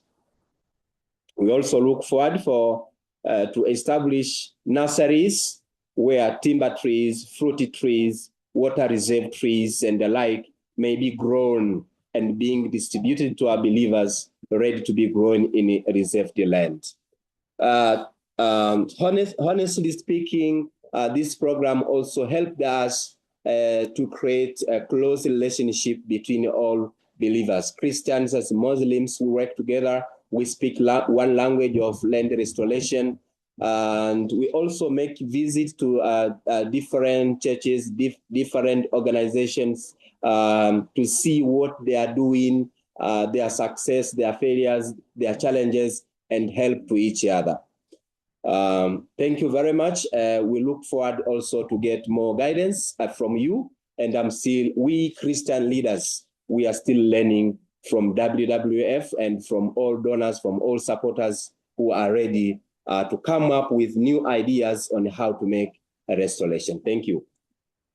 Thank you very much, Pastor Fulco. And I think that's another perfect example of some fantastic results that inclusive restoration approaches can really support. And it's been a pleasure working with you. And it's also my pleasure to pass it now back to Anita, who's going to talk about step 5. Thank you, Anita, and thank you, everyone. Thank you. Yeah, thank you. Okay, so here I am now to talk about stewardship of your trees as they grow. And it's interesting, when we were writing the guide, and we had so many conversations, the writing team, and then we realized that, okay, what are one of the challenges that we have when there are tree planting actions and tree planting interventions is that very often, as I was commenting before, that people just plant the trees, okay, and then they take the pictures, they achieve the result, and then they're gone. And this is, of course, not the idea when we are talking about restoration. We need to make sure that these trees grows. And then when we're talking the guides that was specific for this audience that we have here, the faith-based organizations, we realize that this group here, you are just the perfect ones to demonstrate what comes after, because you have as part of you the caring component. So that's why we started to say all through the guide that you plant and then you care for the trees growing, and then you demonstrate that you need to continue your actions and be responsible for what you did, and then make sure that these trees are taking the path that you wanted them to take, that was when you planted, so they fulfill their purpose. So I'm delighted to talk a little bit about the importance of monitoring. So why do we need to monitor?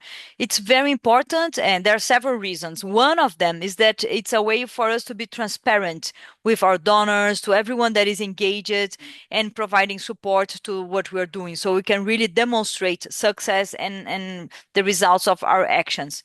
Also, we need to understand if what is happening is really what we planned. We spoke a lot about planning when Laura was talking, but then are we achieving what we planned for? So monitoring also is going to deliver this answer. And we need to know if the trees are providing the benefits that we want. Are they really growing and then being able to sequestrate carbon? Are they allowing biodiversity to come back? Are they starting to bring back our water springs, for example? So all of these, it's important for us to see if it's really happening. And the way that we monitor is going to also give us the information and the intel that we need to think about the long-term success of our project.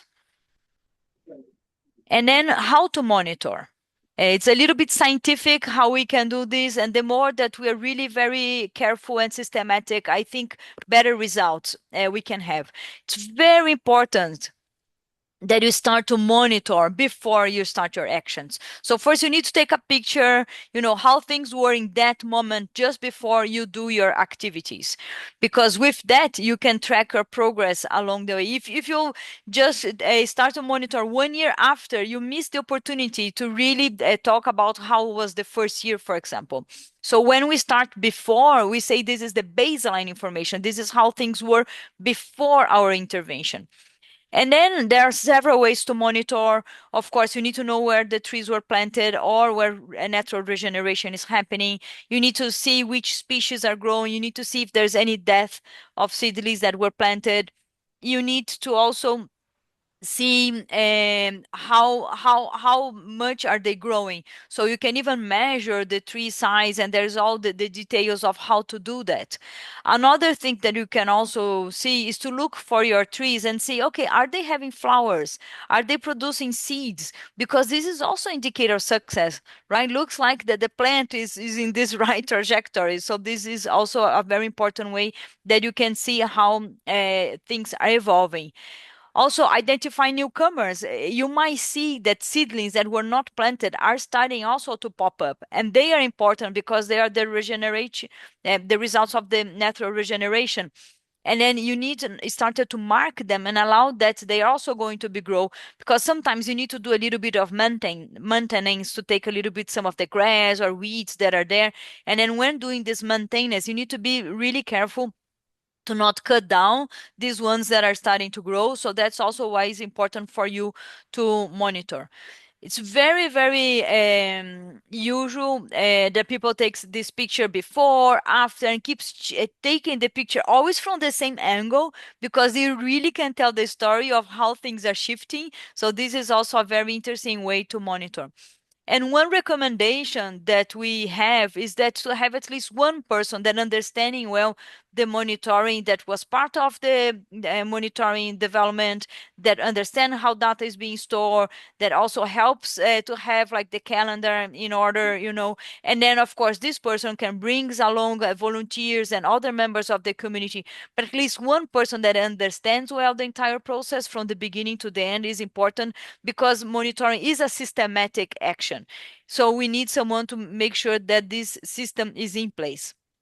This is a picture of a tree that I took in my last visit to China, and we hope. And the reason that I put this picture there of this tree is because this tree is a very, very old tree, and I think what we want is this, that we want to achieve, right? That when you plant a tree, this tree is going to go to all through this history and become a very, very old tree.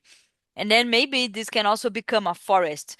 So when you are monitoring, you are reviewing the results. You should be reviewing the results of the monitoring, because you might need to take action. You might identify that there are too many trees that are dying, for example. So what happened? Maybe you did not consider the right time of the year, or maybe a drought came, or maybe you have ants attacking your trees. So it's important that you analyze the results of your monitoring in order to allow additional action. You might need to bring another species or change a little bit the way that you did, so there's a lot of things that you can learn. And also this learning you should share with others. as Laura was explaining, we should always start with a smaller project and then go bigger. So the lessons that you learn with the monitoring at the beginning of your pilot is also going to influence when you are starting to scale up everything that you are doing. So with that, I really cannot stress enough the importance of monitoring. Make sure that you allocate resources for that. Very often, oh no, monitoring is boring. No, monitoring is not that important. But I cannot recommend enough like the importance of monitoring. This can also helps you to go to the next phase to demonstrate how you are doing things in the right way, and also engage in the learning. So with that, I think I cover my monitoring part because I really want to learn more about this case study where there's so much experience on concrete monitoring take place. So please, I would like to invite the president of EcoSync from India, Supir Kaur. Please, I would love to hear your story here. Thank you. Thank you, Anita, for wonderfully covering the monitoring aspect at step 5. So, honorable delegates and lovely audience attending the webinar, thank you for inviting EcoSec to share. EcoSec, a global environmental organization rooted in Sikh values, is leading restoration efforts in India since 2009. By creating sacred forests, protecting native species, and engaging communities, EcoSec works to revive biodiversity and build resilient ecosystems that honor both spiritual heritage and environmental responsibility. At EcoSec, monitoring is not just a technical practice, it's a spiritual and community journey.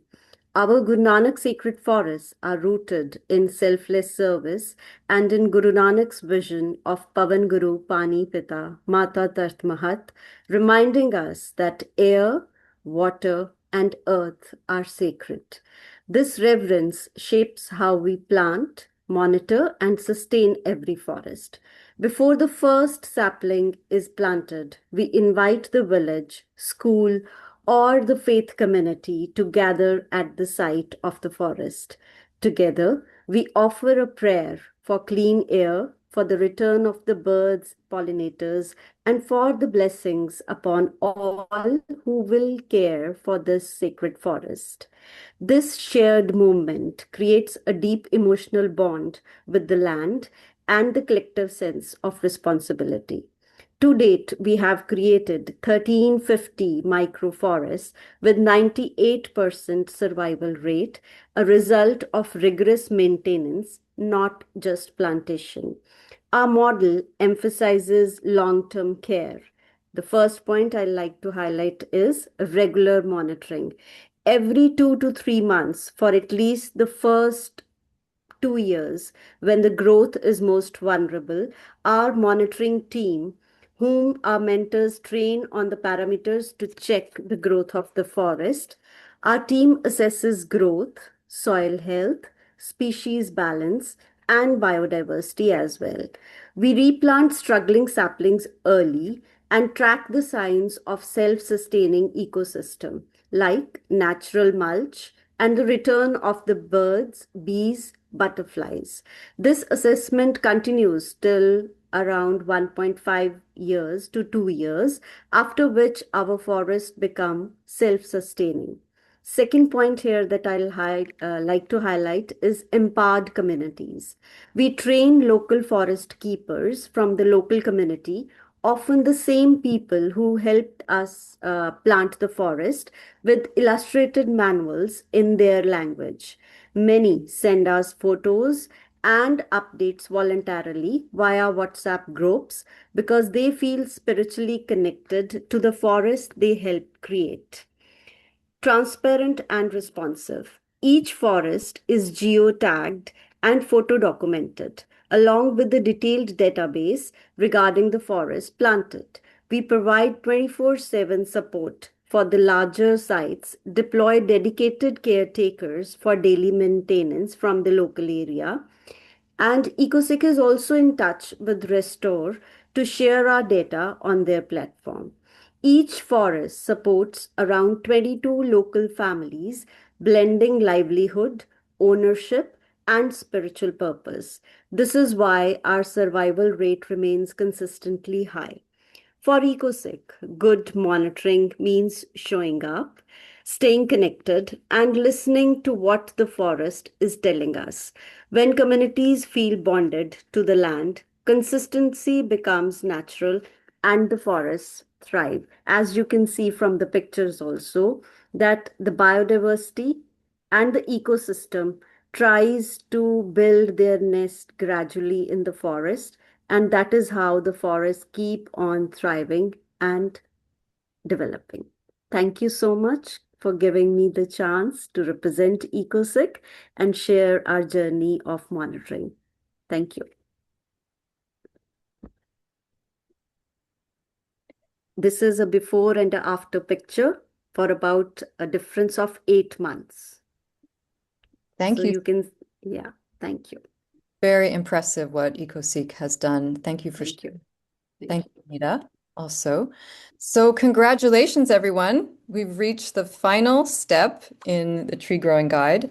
And I think it's the most fun one because it's all about sharing what you've done and connecting to each other and to the global movement. So why is sharing important? Well, it really multiplies the impact of restoration. You and your partnership can really be champions at the local, national, and international levels to build awareness and inspire other people and other groups to take action. So when you share, inspiration multiplies, your story sparks others to begin. And as you may know from your own locations, there are countless other faith communities who also want to start restoration initiatives, but they don't necessarily know where to start. So you can be a great example. Also, when you share, funding can flow. If you document your results and you show impact, you can attract support to your initiative. Technical help can also arrive when you ask your questions and you connect with each other and see who has solved similar problems. Maybe you can come together to act collectively to address the real drivers of tree loss and degradation in your own area. And also, you can attract policy makers and decision makers through sharing your evidence of your tree growing initiative. Good sharing will involve sharing your stories, your materials, your training programs, your progress, your challenges, and your successes. And like Anita was saying, taking before and after photos like we've just seen with Supreet is very impactful. So please don't forget to do that. And write down your initial plan. You can capture your early challenges because these become the most powerful story elements later on. It's really important also to tailor the messages that you want to convey to multiple audiences. So maybe you want to reach out to your local community to celebrate their contribution, or you want to attract donors by demonstrating the impact of your initiative, or your peers, you want to share lessons learned, or like I was saying before, with policymakers to show what's possible. And it's very important to agree with all of your partners on the tone and the language and the messages that you would like to share. And as we were all saying before, it's important to share honestly about your challenges and not only all of your successes, because we learn from our failures as well as our successes. And it's good to be creative about your sharing platforms. So in terms of the conservation platforms, there are quite a few for you to share your story to. There's the UN Decade on Ecosystem Restoration website, which has a great number of resources to support you communicating and talking about your tree growing effort. They have a vision to show how isolated individual projects on restoration can come together in a connected global movement. So you can go to their website and join their Generation Restoration and use their communication materials. There's a great example of a small Buddhist monastery in Sri Lanka that shared their simple agroforestry system on the website, and that led to 12 other monasteries adopting that approach. There are lots of other conservation platforms. There's the Society for Ecological Restoration, IUCN, Restore, and of course the G20 GLI website as well. And there are links to these platforms in the tree growing guide itself, so you can consult those. And then I wanted to share that we have our own Faith and Nature Hub website at WWF, which is a learning platform that you can all visit, offering lots of guidance and resources and stories. And we would love you to join the Faith and Nature Hub, get regular updates. It's all free. And also send us your own stories of faith-led restoration, because we'd love to share it on our platform. So maybe we'll just click into, this is the Faith and Nature Hub and the ecosystem restoration page. Maybe we could just scroll down and show you that it has good overview of what is restoration, all about the UN Decade for Ecosystem Restoration, and links to the website, papers on restoration, of course, our Faith Tree Growing Guide in 6 languages.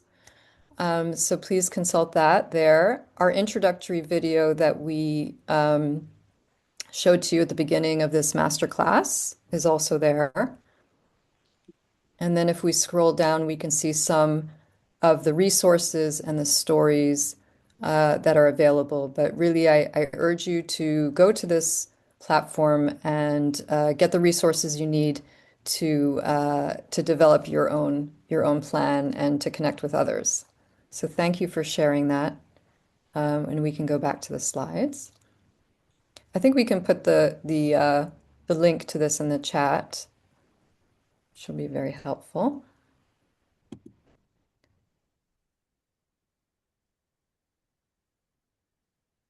So if we could go back to the main slide deck now.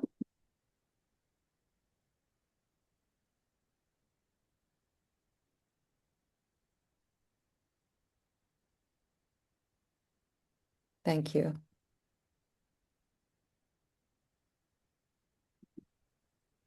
So social media platforms, of course, are a really great way to share your stories. Whoop, let me go back there.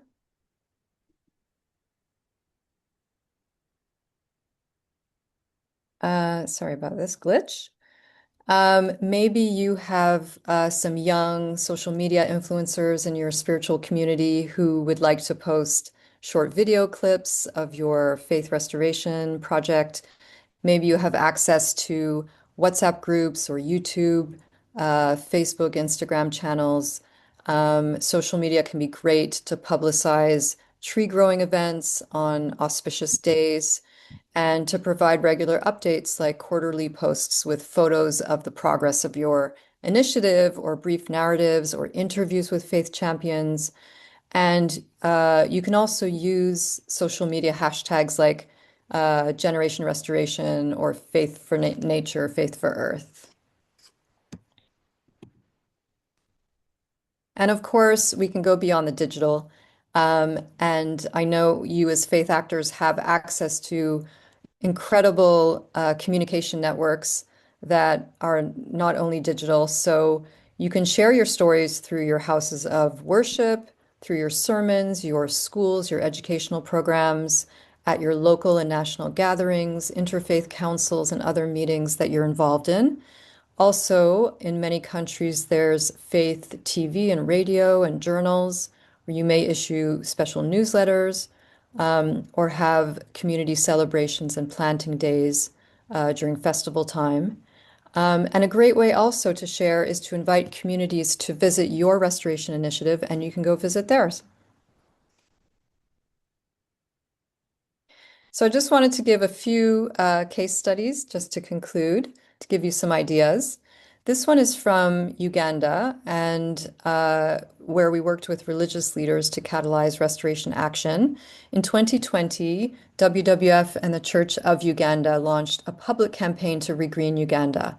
And in a declaration disseminated through the media, the Archbishop asked that all institutions under the Church of Uganda plant fruit and indigenous trees at all places of worship and schools. And then another church champion, Bishop Nathan, advocated the growing of pine trees on church lands, encouraging tree planting for everyone confirmed at all church functions. And as a result, 100,000 trees were planted under his leadership. And on his own consecration day, he asked all Christians to embrace tree growing and handed every clergy a tree seedling to go and plant. And just to follow up with what Supreet was telling us, she told me a little bit more about how they've socialized their tree growing.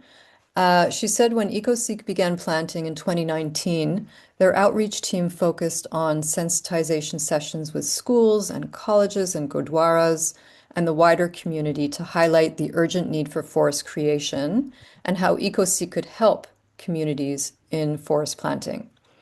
And by naming these forests after their guru, they really imbued them with a sacred dimension, which increased community interest and support. They created free YouTube tutorials on growing microforests, and they amplified their tree growing stories through their social media channels. They promoted faith tree growing events at annual Sikh Environment Days and shared the event across their communications channels and spoke about it in their sermons. And I thought that was really interesting that she saw the transformation of the initiative into a movement where communities began approaching EcoSeek themselves, inspired by the success stories that they shared. And this has brought together government bodies, industries, educational institutions, and gurdwaras to partner on growing microforests. And finally, I want to invite one more voice from the field, a very long-term partner of WWF from Indonesia, Dr. Fakhruddin Mangunjaya. He is the chairman of the Center for Islamic Studies at the National University in Jakarta. He's also the dean of the Faculty of Biology and Agriculture, bringing together spirituality and science. And he is here to tell us a little bit more about how some best practices in sharing and communicating stories. So over to Fakhruddin. Hello, good evening here in Jakarta. Good morning, everyone. Good day, good afternoon. Thank you for the opportunity to having me in this interesting sharing seminar with the colleagues all over the world. I'm Fakhruddin Mangunjaya, Chairman of Center of Islamic Studies at Universitas Nasional Jakarta. I've been working on engaging with Muslim leaders, particularly organizations and communities in Indonesia on environmental issues for more than 20 years. I've been an active employee of WWF as well, used to be, as well as other international organizations. We really believe that it is critical to share stories of green Islam, as Islam is the largest Muslim population in Indonesia. A green Islam action, so what we inspire others on take action to protect and restore the nature based on our Islamic belief, particularly. We use many different platforms, as Chantal explains some, also to share the stories of inspiring others, including we working together with the clerics group or the Muslim leaders. We have been working for years with Muslim leaders, training with Islamic approach to conservation and environment, on Islamic ethics for environment based on the belief of the Islam, and share the challenge of conservation issue related to restore peatlands, illegal wildlife trade, etc., etc. And we form is a kind of a technology that growing us in form of WhatsApp group. We maintain at our organization, Center for Islamic Studies, 15 to 20 WhatsApp group content of about 500 trained conservation clerics, and together with we in touch regularly through WhatsApp group to share the stories and any relevant issues and experience regarding the activities of the activate and activist clerics on the field, including their activities on the grassroots level, such as delivering the sermon related to the environment, etc., etc. And secondly, we have also engaged with media. We reach out to mainstream the faith media, to journalists who visit the university to learn more about our works, and often will be the chance also for them to visit site that we recommend for their depth story regarding their journalistic report. And as you understand, maybe early this year, we've been visited by Christian Science Monitor to cover the story about Green Islam in Indonesia. And they come to us wanting to know more about the Islamic boarding school program or Eco Pesantren program. We send them to the leading Eco Pesantren or Eco Islamic school for their story. And some of you might know also as well that Green Islam was also a cover story of New York Times last year's. So there's a petite of mainstream media on faith approach to protecting and restoring nature. We also maintain our website. We have our website with lots of information and stories, including open access publications that can be downloaded regarding the faith-based approach for the environment. Also, we support the Islamic boarding school with the special Eco Pesantren website, with the platform to share the stories with from the 50 Eco Pesantren or Eco School Madrasah Eco School program for their lesson learned for the conservation and environmental action. This will be a show window for other last 40,000 school, Islamic school in Indonesia. The website, of course, can be accessed in many languages. It's available in English, Arabic, and also French. And the fourth we maintain is, of course, social media. We do a lot of outreach for school or for a lot of outreach for through social media by producing short video clips and stories and for youth audience, particularly in Instagram and Facebook. And also a longer video we posted in YouTube as our channel to produce a video that related to the faith-based approach for environment. Thank you, Fakhruddin. I'm sorry to cut you off. Thank you. Yes. Time, but I really appreciate your sharing. Thank you so much. And over to you, Tarek. Thank you, everyone. What a rich sharing. Firstly, our deep gratitude and thanks to you, Chantal, Laura, Barasa, and also my colleague Gopal, who co-leads the faith stream under the G20 GLI. Just to say, we will be sharing the presentation. I know a lot has been shared and it's been extremely detailed. We'll be sharing the recording as well out with you. And we'll also be following up with a template to help you guide you through these steps. I think just to re-emphasize as well what we heard, what you've just seen is also the best in practice around faith and land restoration. We do encourage you to go back to the recording again once this is shared, to go through the tree going guide, as well as the template that we'll be also sharing with you. I know we're at time, but since this is also something that we spoke about, the importance of values, importance of spirit as well into this, I'd love to hand it back to the faith leaders who joined us today to share either a closing reflection, a closing prayer, or a closing blessing. And I'll leave it to you to what also calls you. And maybe Imam Fakhruddin, I can start with you.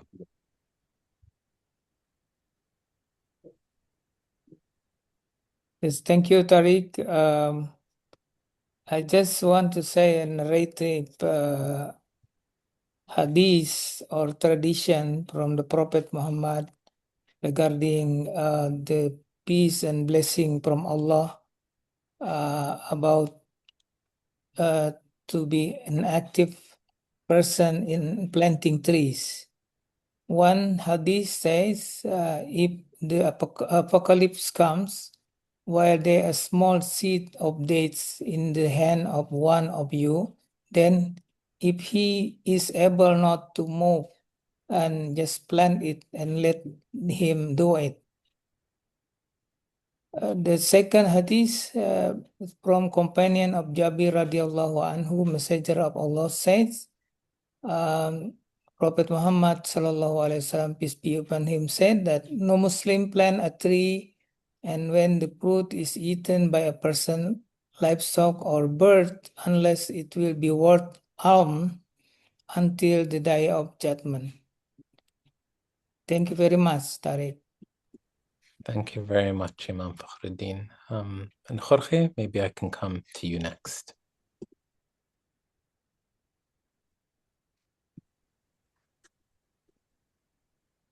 Praying, Lord of life, born in Bethlehem, house of bread. You call us to care for the Amazon and for creation.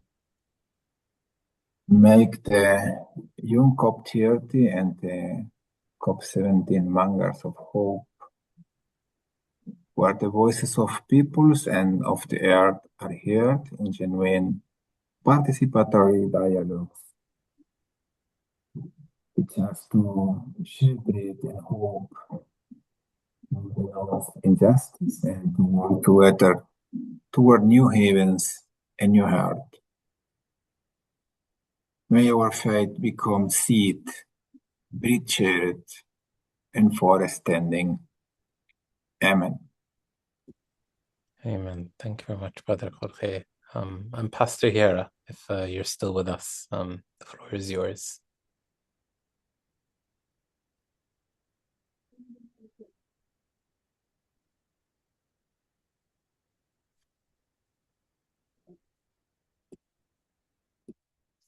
No, we may have lost Pastor Hera. So maybe I can pass it on to you, Geshe, please. Thank you. Let me say the prayers from the Bodhisattva's aspirations, which is that generate a good heart to you and all sentient beings. So just recall that all the happiness that we receive in every single happiness that we receive is from the all others living beings. So may I and all able to generate good heart and contribute to any cause that gives happiness for all. Changju Sunju Rimbuji Maje Panam Jejur Jaba Nyamba Meba One Kundu Piawa Show. Thank you. Thank you, Brother Geshe. And Supreet, please, last word and blessing to you.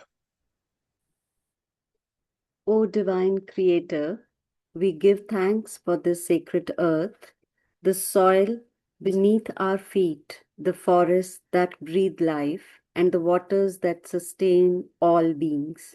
May our actions honor the gift of creation, bringing healing where there is harm and renewal where there is loss. Bless this land with resilience, abundance, and peace, so that generations to come may walk gently upon it and cherish its sacredness. Thank you. Thank you. And thank you again all. And we look forward to seeing you very soon.